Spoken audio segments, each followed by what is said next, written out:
My name is Eric Lawson. I'm 42 years old and I work as a contractor. It's tough work, long hours on construction sites, calloused hands, and more stress than I'd like to admit, but it pays well and has given me a good life. I've always been proud of what I've built, not just with wood and steel, but in my personal life too.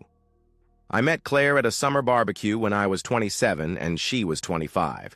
She was standing by the grill, laughing at something her friend had said, and when she turned and caught me staring, her smile made my chest tighten.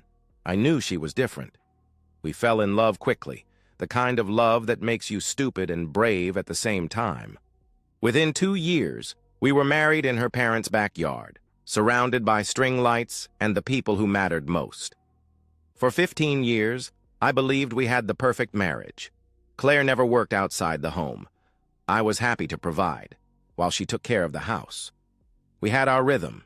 Dinners on the porch watching the sunset, quiet weekends at the lake, Sunday mornings tangled in sheets.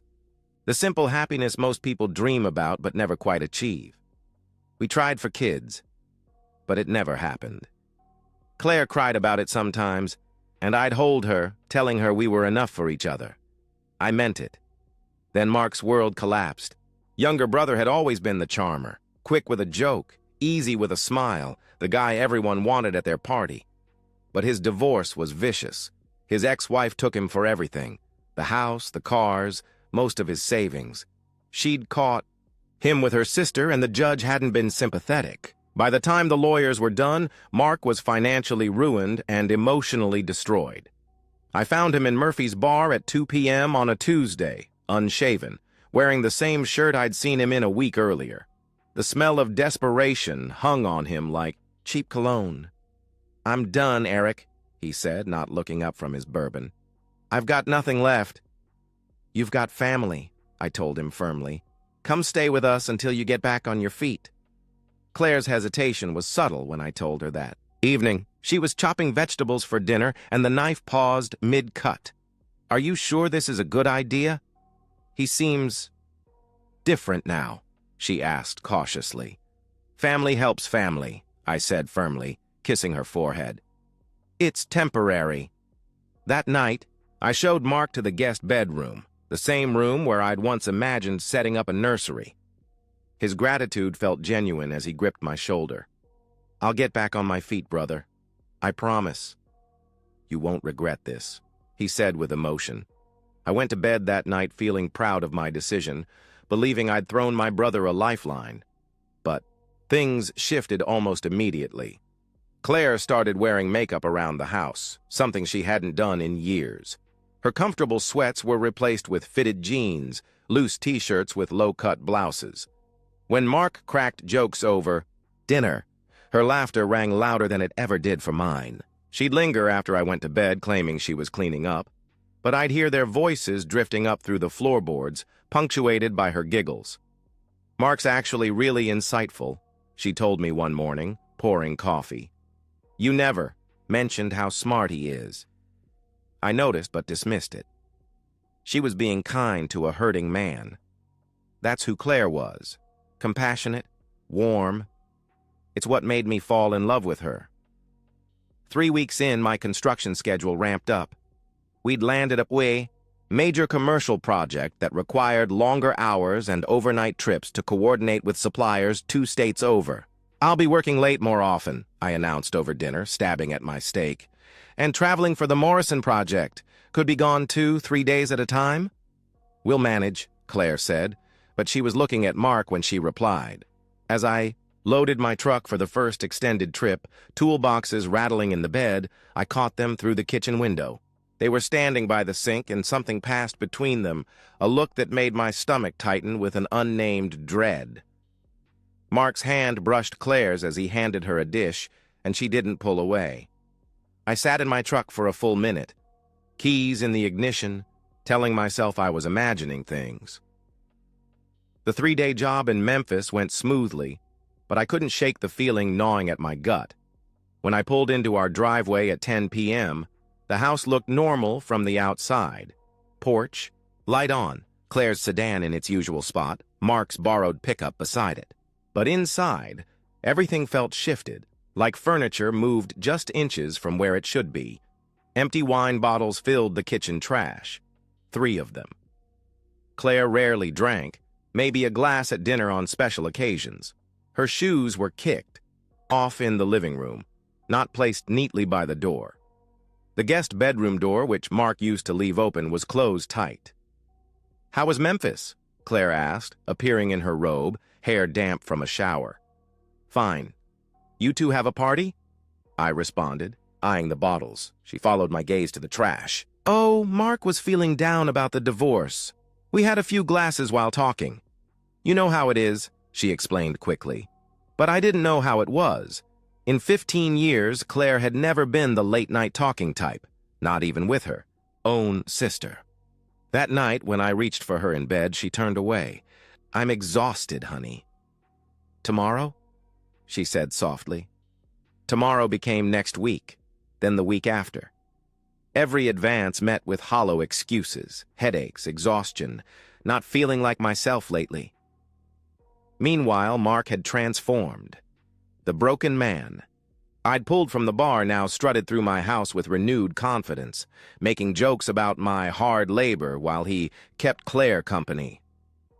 "Someone's got to make sure she doesn't get lonely," he said one evening, winking. The words stung, but I told myself I was being paranoid. This was my brother.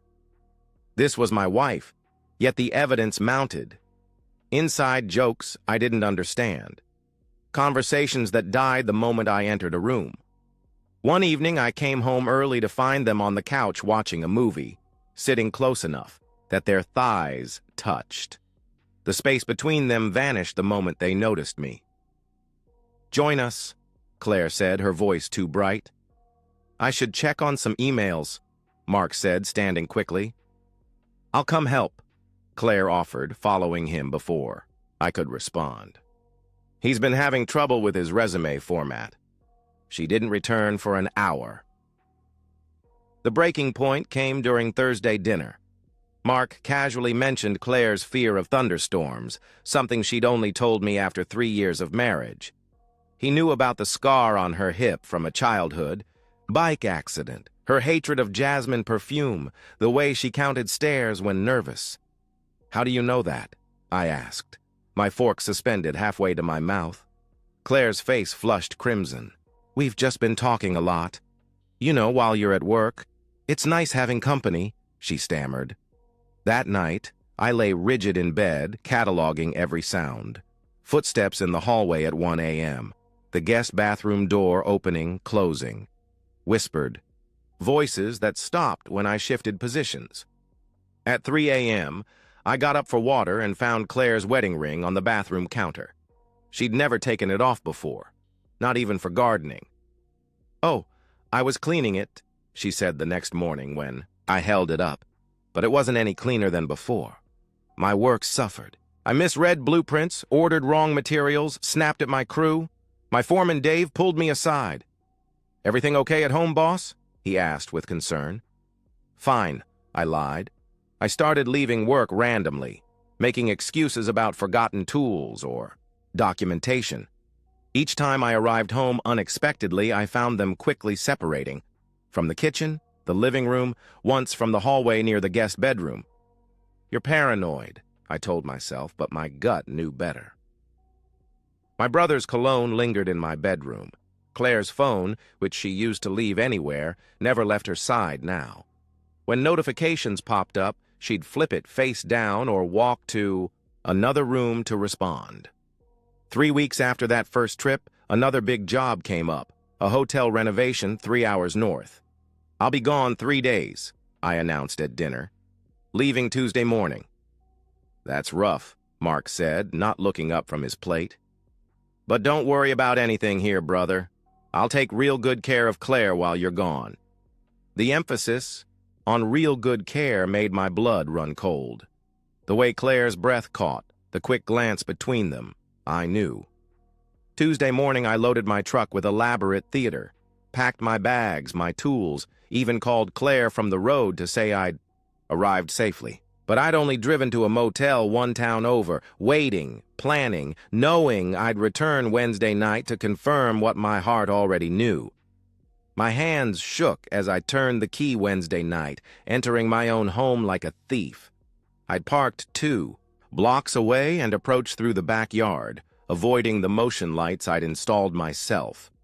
The house felt wrong immediately, electric with betrayal, thick with secrets, wine glasses on the coffee table, one bearing lipstick marks, Claire's blouse draped over the couch arm, Mark's shirt on the floor, and from down the hallway, from the guest bedroom I'd prepared with my own hands, came sounds that turned my stomach to acid.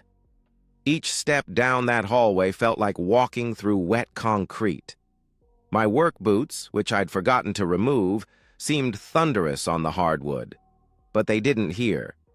They were too lost in each other to hear anything beyond their own breathing, their own moans. The door was cracked open, carelessly, arrogantly. Through that gap, I saw my entire world collapse. Claire, my wife of 15 years, was naked and entwined with Mark, her legs wrapped around my brother's waist, her fingers in his hair. The same hands that wore my ring, that had held mine through, better and worse, were now clawing at another man's back, my own brother's back. For a moment, I couldn't move, couldn't breathe, couldn't process the devastation of seeing the 2 people I trusted most in the world destroying everything I'd built. 15 years of marriage, 15 years of working overtime to give her everything. 15 years of being faithful, supportive, devoted, shattered in the guest bed I'd bought to help Mark recover. The rage hit like a sledgehammer. I kicked the door so hard it bounced off the wall. Mark barely had time to turn before I grabbed his throat and yanked him off my wife, off my bed, throwing him naked onto the floor. My fists, hardened by years of construction work, connected with his face again and again. I felt his nose break, saw blood spray across the white carpet, heard him screaming apologies that meant nothing. "Eric, stop, stop!" Claire screamed, scrambling for sheets, but I couldn't stop. Each punch carried years of brotherhood betrayed. Each kick to his ribs was for every dinner he'd eaten at my table while planning to f*** my wife. He curled into a ball, sobbing, begging, bleeding. I kicked his stomach, his back, wanting to break something that could never heal. "Eric, please!" Claire had found her robe, tears streaming down her face. "It was just one time. We were drunk. It doesn't mean anything," she sobbed desperately. I turned to her, and she stepped back at whatever she saw in my eyes. One time. I walked to their clothes, scattered in their passion, and pulled out her phone from her jeans pocket. "I know this isn't the first time. You think I'm stupid? You think I haven't noticed?" I demanded. The weeks of changes, the suspicious behavior, the intimate knowledge Mark had of her, it all pointed to an ongoing affair. I grabbed the sheets, yanking them away from both of them. "Get out! Both of you! Now!" I commanded coldly. "Eric, please let us get dressed," she pleaded. "Out!" I roared, shoving them toward the door. Let the neighbors see what kind of cheating woman I married and what kind of brother I had. I pushed them outside naked, Claire sobbing and trying to cover herself, Mark limping and bloodied. Several neighbors' lights flickered on. "Good. Let them see. The prenup will be enforced," I told Claire coldly. "You get nothing, nothing." "Eric, baby, please," she begged. I slammed the door on her words. Alone in my destroyed home, I surveyed the wreckage, their wine glasses mocking me from the coffee table, their clothes polluting my floors, the bed where they'd betrayed me, sheets twisted and stained with their deceit. But as the adrenaline faded, something colder took its place. Throwing them out naked was satisfying, but it wasn't enough. They'd planned this carefully, systematically destroyed my life while smiling to my face. They deserved more than humiliation. They deserved complete destruction. I called my lawyer, waking him at midnight. "Tom, I need you to pull the prenup." "Yeah, now." "I don't care what time it is," I said firmly.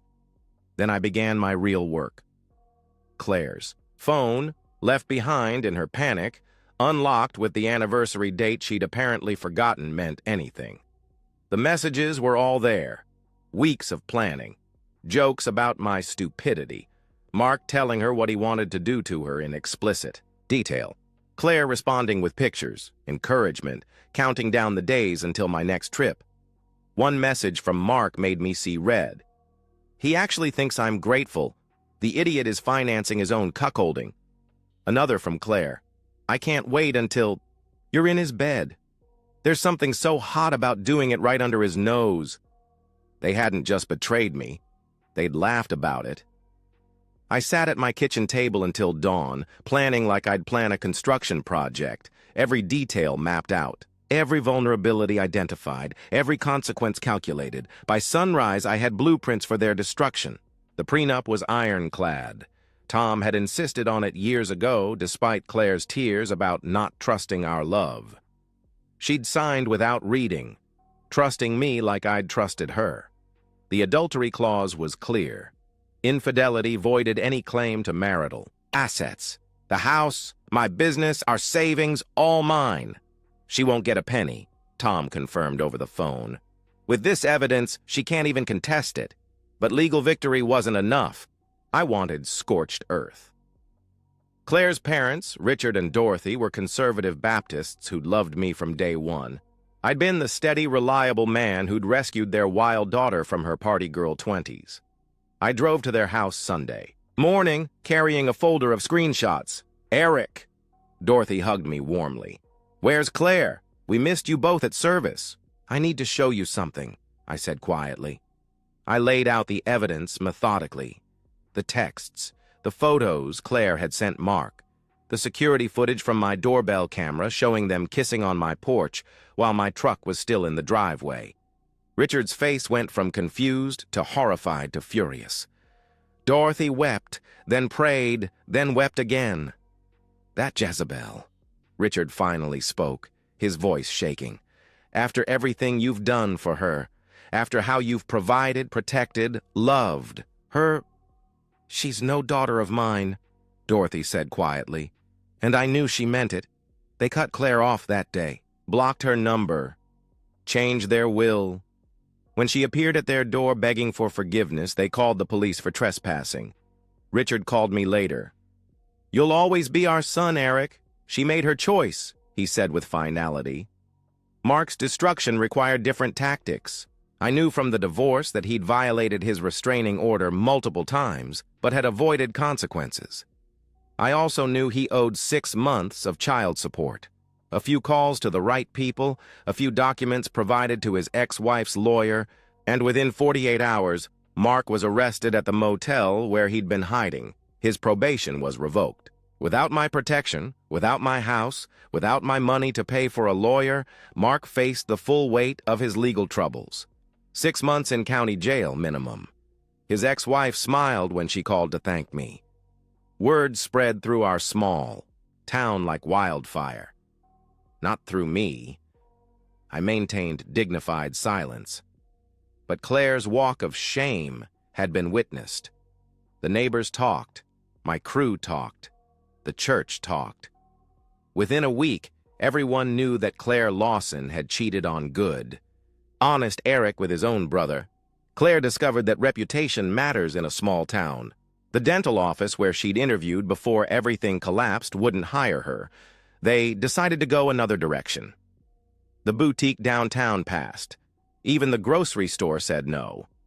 Finally, desperate and broke, she took a job at Ray's Diner, the grease trap on Route 9 that cyclists wouldn't even stop at.